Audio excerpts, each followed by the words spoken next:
Hey guys, welcome back. BDCKR here. We're back with our weekly Q&A thing. You're consuming it how you're consuming it, and we talk so much about it that it's probably doesn't bear repeating. If you listen to these videos consistently, even just the first 30 seconds, right? You don't even need to get all the way through it.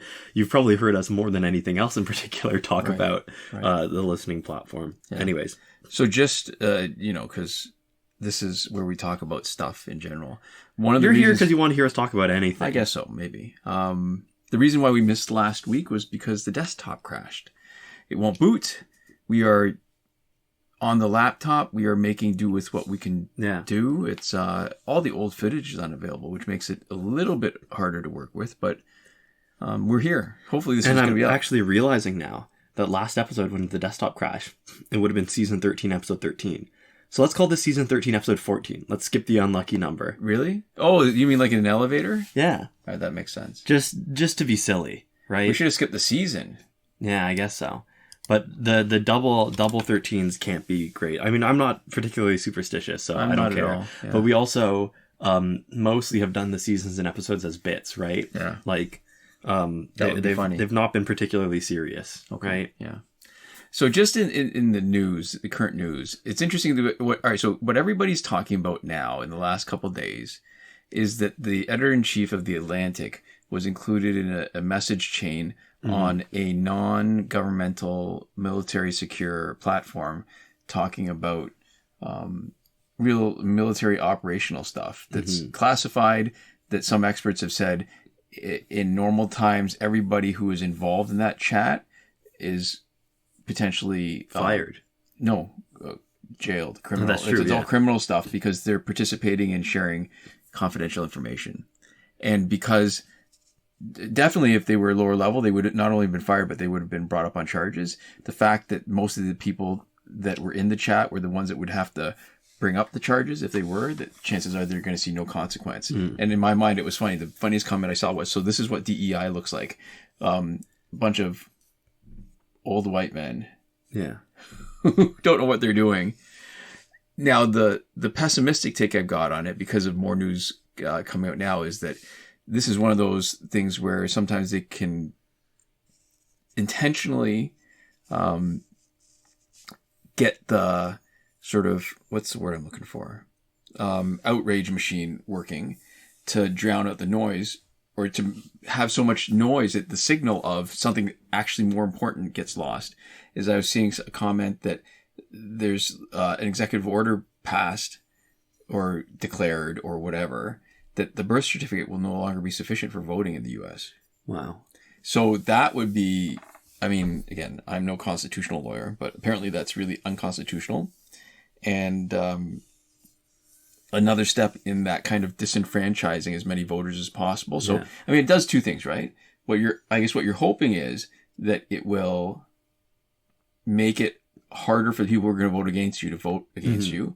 But I think even if you don't know that disenfranchising a bunch of voters, that you know that they're going to be on the balance against you and it's going to be net positive, the fewer people who vote, the easier it will be to manipulate the numbers. Yeah. That's true.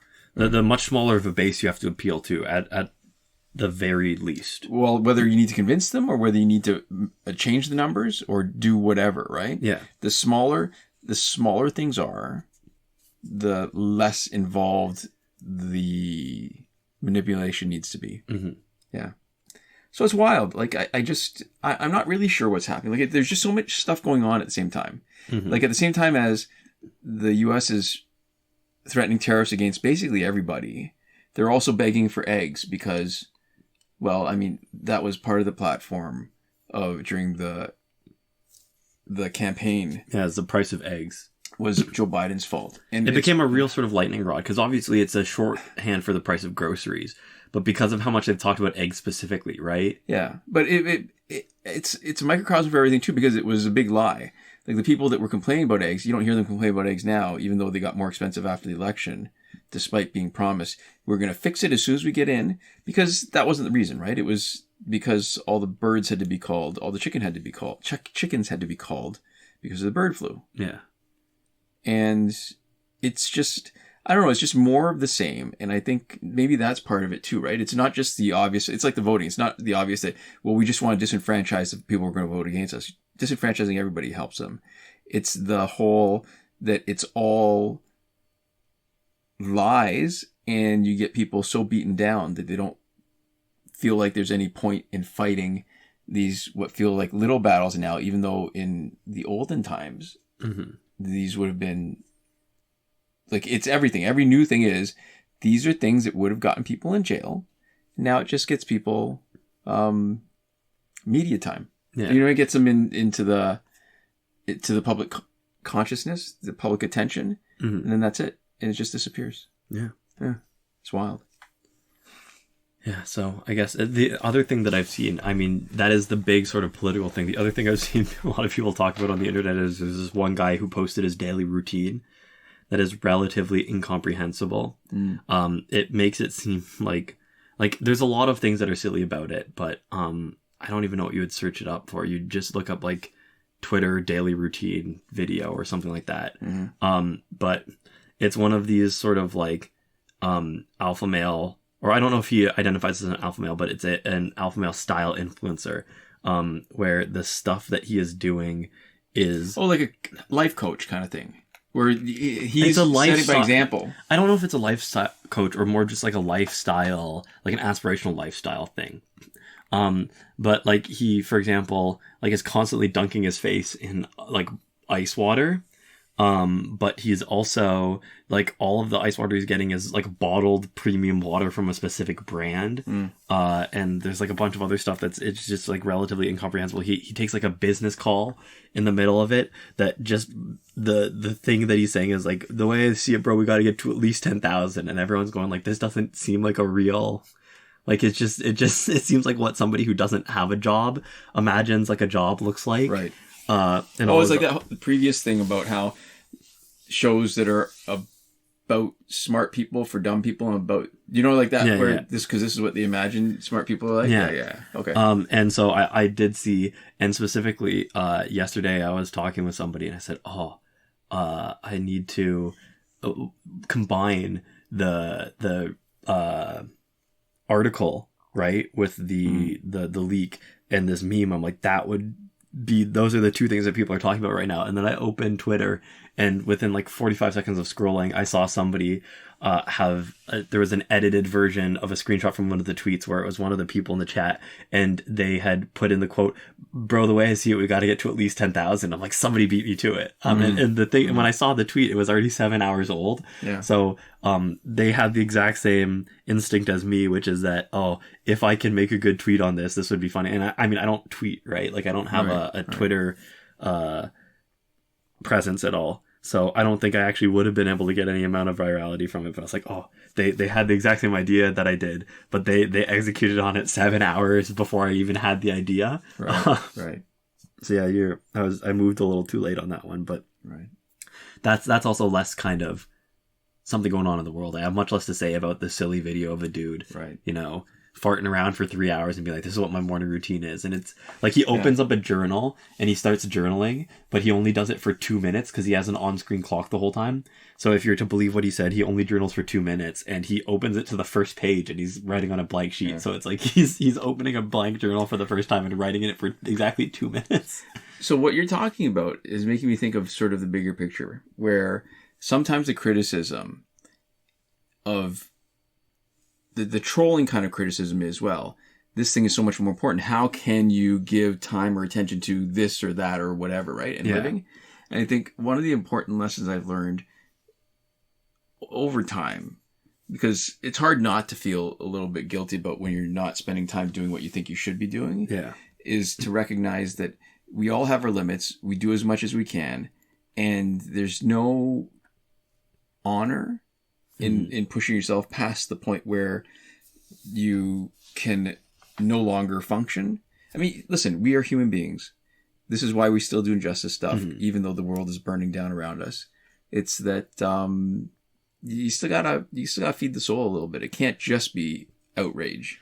Well, like, that's one of the interesting things I've seen when people are talking about sort of like organizing or like doing like political action, which is like, I forget what the context I heard somebody talking about it was, but they were talking about how they I think I literally might have been talking to them personally, where they were like an organizer in a different like place, like someplace in the States. And what they were saying is that I think they did like a food program, and there was like a mutual aid food program thing.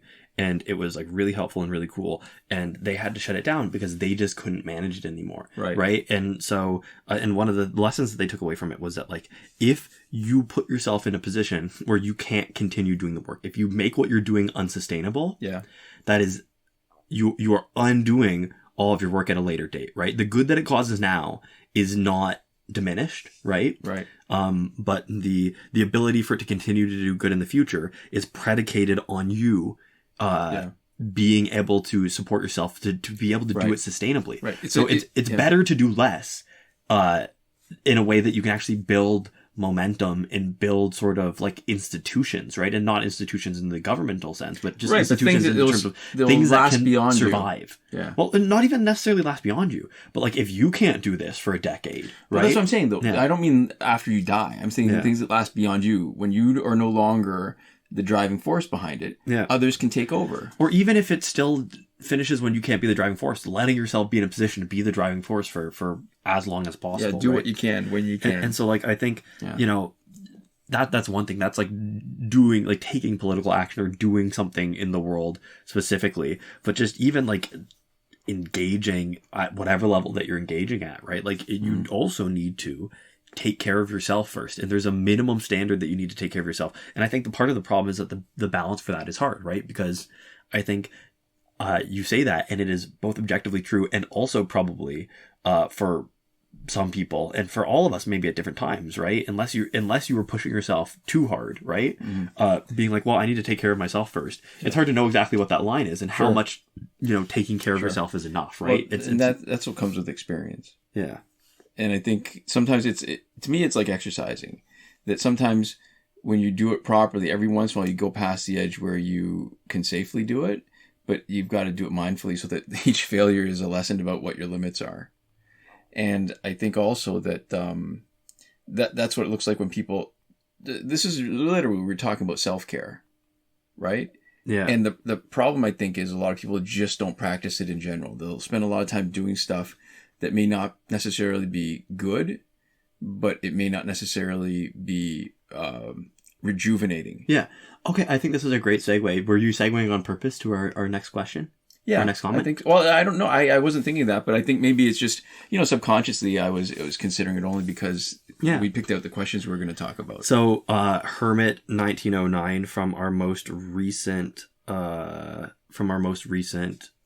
Q&A, because it was from 2 weeks ago. Said, definitely like the productive versus consumptive hobbies. I used to only play video games, and that was the only hobby I told others. Later on, I felt like I wasn't doing much with my time. I decided to learn piano and MMA, which are what I feel are both productive. And so I would say, absolutely, they're both what I would call productive, right? And the whole thing is, I talked about, a spectrum, right? Where I think learning piano, is like the most productive version of that hobby in my mind. And not to say that more productive is always better, but just my sort of rule of thumb would be if you learn piano and then you started like making something, right? Like if you made music or made videos about music theory, or like if you put something out into the world that other people could actually consume as media, right? The most pure version of productive is making something that somebody else can experience as something consumptive, right? And then MMA, which I think is, again, also very more on that productive side of like you're producing outcomes in yourself. It's the absolute best form of self-care where you're finding something that you enjoy as an activity that helps you maintain your body. And so I would consider both of those as pretty productive.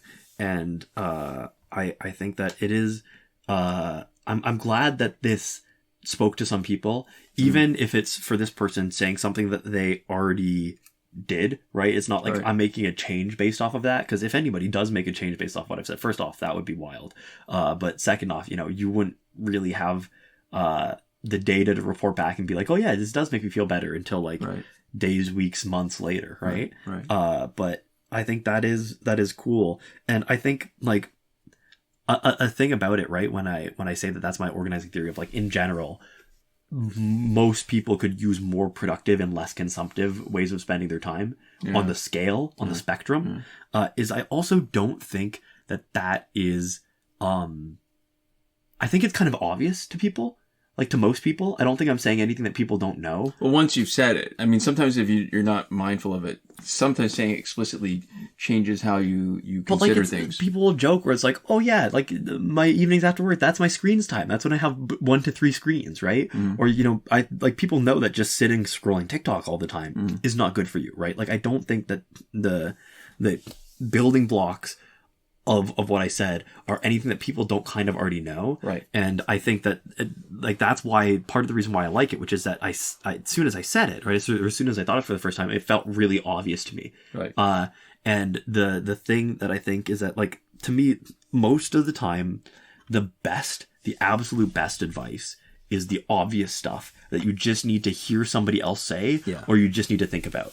And, you know, the second best types of advice are stuff that you would never think of for yourself that makes sense when you hear it, right? But oftentimes, like, the really core stuff is like, you know, you need to eat well. You need to, you know, move your body in a way that will maintain your ability to move your body, right? For the longest amount of time. You need to do things that right now you need to invest in yourself in ways that will allow you to continue to live the life that you want to live going forward, right? So like that's really obvious advice. And it's also the hard stuff, right? Which is that like a lot of times the things that you need to motivate you are either something deep in you, like a dissatisfaction with something and how it's currently going in your life, or somebody around you to sort of help inject you with some of that motivation, right?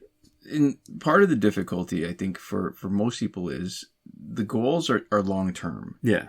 And they're the kind of things that will cost you a little bit in the short term and are easy to put aside. Mm-hmm. So people, and when you conceptualize things in not the right way. So let me give you an example. People have trouble saving for money. Yeah. But people also get that the earlier you save money, the more likely you are to have money when you need it later on. You don't expect to be able to save it all right at the end. And even then, it's hard to do. Especially when you look at like a timeline for like investing and stuff, right? But that's the important analogy for your physical health is it's the same thing. You're investing in your physical health because at some point you're going to be drawing down on it. At some point, your body will degrade no matter what you do. And if you start at a higher point of ability, then as you degrade, your ability will not drop as quickly below the point where you can no longer take care of yourself. Yeah. But even as with something as obvious as money, people have trouble. Well, with physical health, you know, the kind of time that you need to put into exercise. Yeah, there's more layers of abstraction and sort of And so it makes it easier to put it off and not do it and say, well, I'll start tomorrow or I'll start next month or whatever. And a month becomes a year, becomes a decade, becomes whatever. And you've got to recognize that part of it, it's never too late because your body still can, it's very resilient and it will forgive you in many ways. But the earlier you start, the more benefit you're going to get from it because you have a longer timeline for saving up or building up enough potential so that when you start eating away at it, then you still got some left. Yeah. And one of the things that this sort of comment in my discussion last week made me think about a little bit is sort of, I've been thinking, I think about content a lot, right? Which should not be entirely surprising given what I do for a hobby, both in terms of productive and consumptive, right? I consume a lot of content and I produce, you know, lowercase c content, right? Like this is content. This is stuff for other people, at least nominally, even though mostly it feels like it's for us, right? More so than anybody else. But one of the things that's interesting is that like I, you know, have considered sort of there are these organizing principles, right? Like the ways that I think and view the world and whatever that I don't think are necessarily super valuable, like the world needs to see them or anything, but I think that like if I were to, for example, like make videos on these topics, I think it would force me to refine my own understanding of it in a way that might be helpful for me. And then I was just thinking about like self-help content and other stuff like that. And I think one of the interesting things is when you look at the way that the world works right now, especially like YouTube and social media, you do have sort of like self-help content and other forms of content that prioritize being reproducible. You continue to make more of it, right? And the other example that I want to bring in here is cooking, right? Where you look at the incentive structures for posting stuff. And so, you know, I'm not saying that I want to become like here's my perspective on the world and why you should follow along and believe what I believe kind of like YouTuber, right? But like if I'm making like one or a few videos on it, that is kind of like what I'm doing in a microcosm, right? And so when I was thinking about and looking at recipe videos, and because I've been trying to cook more recently, and I have been cooking more recently with my girlfriend, we've been trying to cook at least once a week. Very successfully, I might add. Well, I thank you. But either way, you know, the process of it, I think it's successful even if the food's not very good, because it's doing it and refining your skills and all of that, right? But the thing that I'm running into is that when you see people who are making cooking videos, right? You think about the incentive structure for them. And the incentive structure is for them to have stuff to post on a regular basis that will get engagement, that will bring, you know, attention, likes, money if they're part of the creator program, but whatever. It'll make them more successful, right? And by default, that is the reward structure of the platform. There are some people who might have different goals. Their goal might genuinely be... That's the incentive structure. That's the incentive structure of the platform. Right. And then it's whatever they bring internally, where their own goal might be, I want to make people try delicious food, right? But by default, that's it. And when you think about that, with that incentive structure, that rewards pumping out a lot of stuff. It rewards spending relatively less time on trying it. If you're making a channel that has, you know, 100 recipes and you're uploading a couple times a week, right? You don't have that much time to try new stuff, right? If a recipe doesn't turn out that well, you probably still want to make a video on it as long as it's okay, as long as it looks good, right? It prioritizes the aesthetics. One of the things that it might prioritize actually is you can think about a person who would benefit from posting recipes that are complicated enough that people are unlikely to try them, or recipes that are missing enough information that if somebody goes to try them, they realize that they wouldn't be able to. Because then people will watch your video, they'll say, oh, that looks good. They'll save it, they'll like it, they'll whatever, and then they'll never actually make it. And you never have to have negative feedback of like, your recipes aren't very good if that's what you make. And so I'm not saying that anybody specifically does that, but you think about the ways in which you as a creator could be benefited in a way that your audience isn't. And when I'm thinking about, you know, the way I view the world, and if I was making those, you think about those self-help channels, right? Those like, here's how you should live, those like, here's how to organize your life kind of channels. And when you think about it, right, there shouldn't be an infinite number of things to say. Right? If you are making a career out of that, if you're making a volume of content out of it, you should run out of stuff to say. If I was to make videos about, this is how I see the world, this is my organizing principles, this is what helped me, you know, XYZ, right? I would only have so many videos in me.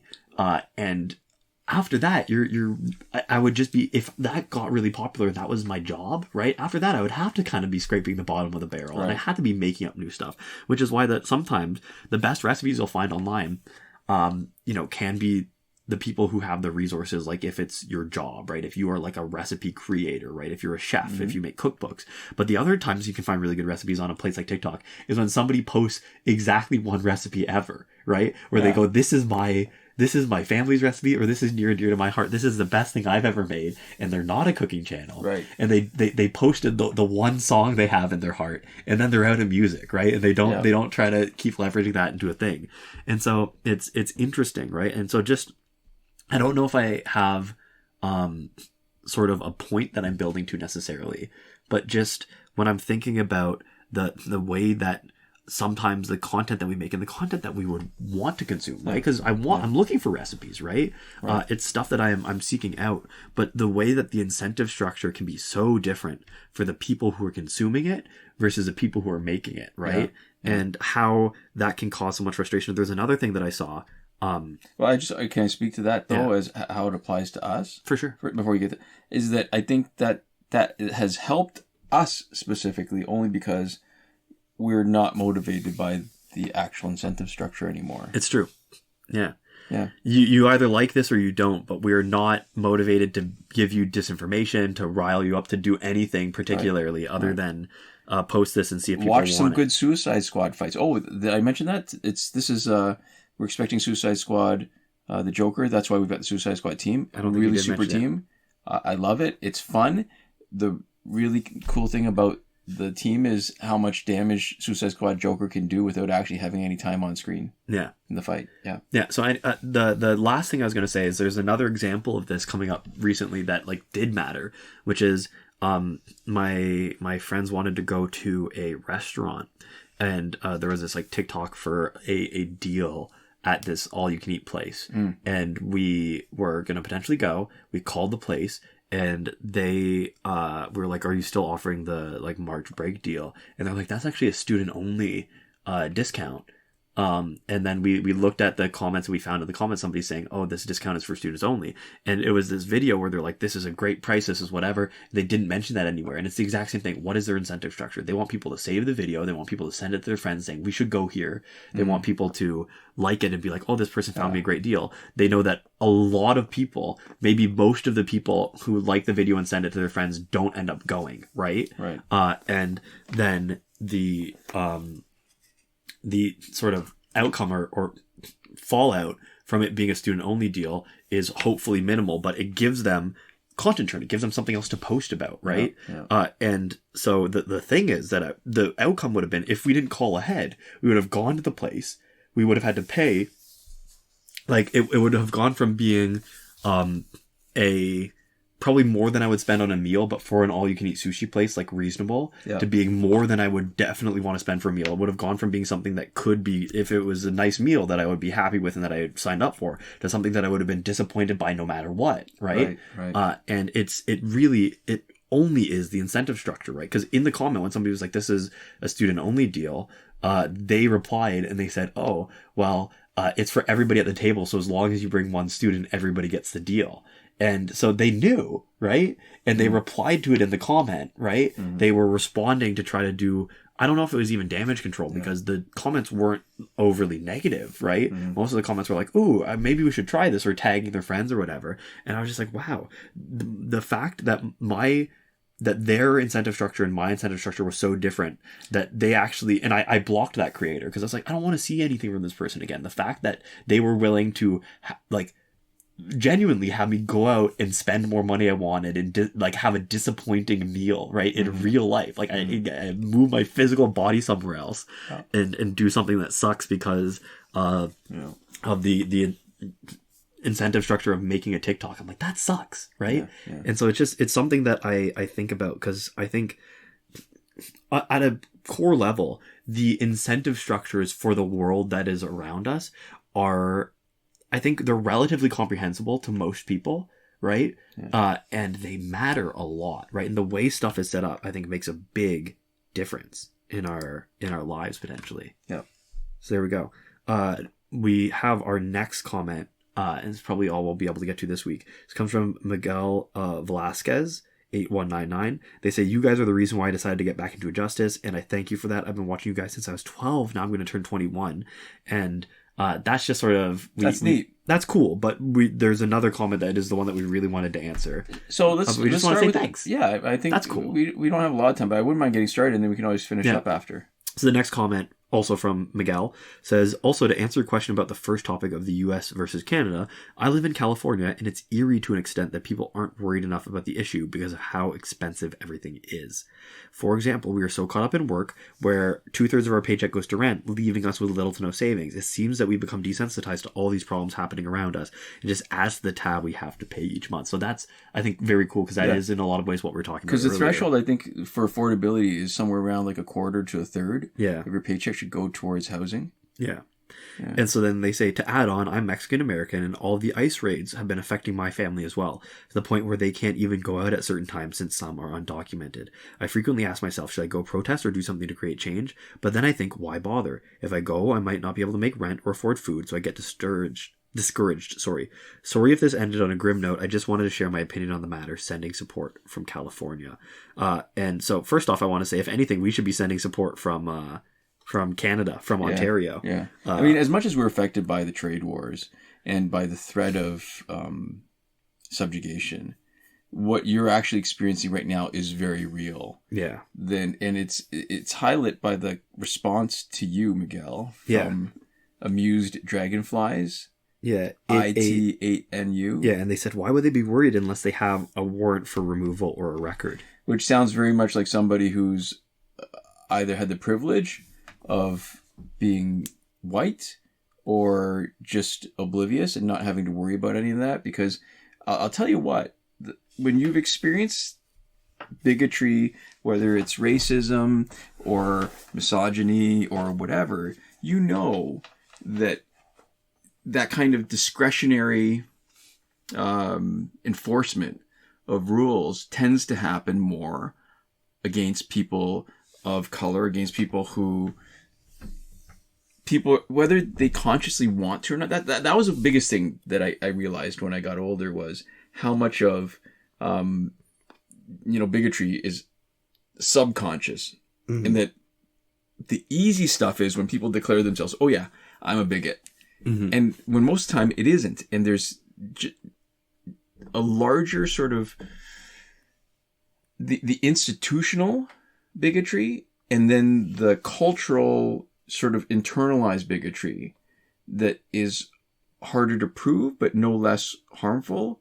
So that I want to point out, there was an article about a Canadian folk singer duo. And if I'd taken notes, what I should do is take notes more often, but it just occurred to me that this was relevant. Yeah, the problem is that when we're having these conversations, we actually need to cite our sources better than when we're just talking with each other. Yeah, so you'll be able to Google it. Canadian folk duo, I believe they were in Ohio, both white women, and it's just the latest in an example of the kind of nationalism that you're seeing in the U.S., where they were... they admitted that they did something wrong. One of them answered the phone while she was driving, and then the police pulled them over and harassed them for a while. Like, it was chilling. And I don't know that I've ever felt safe in the US, but I'm definitely, I'm glad I'm not living there. I have the choice to not go to the US and avoid that kind of hassle and aggravation, because they ended up not being charged, I think. But they were sort of held and questioned, and some, again, really weird questions. Anyway, there's just too many examples now I'm hearing of people being stopped and harassed, like you hear about in the old days back when, in Europe, there were undesirables who needed to carry around their ID and have their papers checked whenever they're walking, just for existing. So... that's why people would worry. Yeah. So, and it's one of those things where I think, like, the reply, right, I think really comes from this place of, like, if you are paying attention to the way the world is, even if you are racist, right, I think it is comprehensible to you why somebody might be worried, right, and why there could be a real fear even if they didn't do anything wrong. Or if you did do something, quote unquote wrong, right? Because I'm including stuff that, I might not see as something bad, but that from like a legal or from some organizing body standpoint, right? In the same way that there's been times where it has been criminalized to be gay, right? There's been a lot of stuff that has been quote unquote wrong, right, in the eyes of the state, that is not necessarily wrong in my eyes, and that I think most people can now agree should never have been considered wrong at all, right? Right. But that there's can be a disproportionate response, and once that's happened, there's nothing you can do about it. There's risks, there's fears, that there's legitimate reasons, right? Right. And I think the really awful people are celebrating it. They're saying good, right? And the people, but I think I have a hard time. There's either an extreme level of ignorance or at the very least a level of intellectual dishonesty, right? Is I think a lot more likely for somebody to go, well, why would there be an issue? Why do you care? Why would you worry? And I think there's so many examples recently, there's a bunch that I'm going to pull up, but let's just say, for example, the argument that some of the bad faith actors were saying about George Floyd, and they were trying to make him out to be somebody bad, like he'd passed, I don't know, like a counterfeit bill or something. In what world, let's say that was true and it wasn't. So let's say it's true that he did something bad. When is it a capital crime to do that? Yeah. Like, did he deserve to die? What justifies extrajudicial killings? Murder. By the state, right? Yeah. And the answer is that in the world that we exist in, nothing should, right? There should be no circumstances in which you should be able to be killed extrajudicially by the state, right? There are some circumstances which you can acknowledge are more complicated, right? Like if you are shooting at a police officer, right? Mm-hmm. You have not signed up for the state to kill you, but you know, if you are shot back, right? Like we can at least acknowledge that there are situations in which it's more complicated than just, they should never be able to put you in physical danger, right? Right. Or in the way of physical harm, right? Right.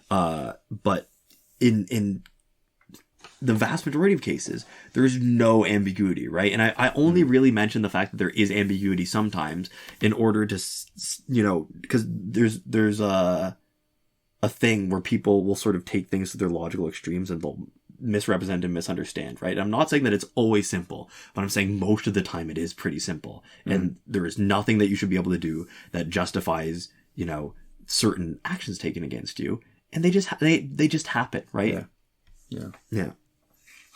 Anyway, so I think I think we've got a few more things to talk about, but we're running out of time, and I don't know that this laptop is going to have the capability to transcode the video the same way and still get it out tonight. Well, so we'll leave it to next week, but I think in the short term, I want to say Miguel said sending support from California, and we are sending support back. I think you need it more than we do at this particular moment. But we appreciate the sentiment, and we also appreciate that there are lots of people in the States. This is not everybody. It is the government. It is a plurality of people who are taking this as an excuse and an opportunity to behave badly. But we also recognize that we've been neighbors a long time.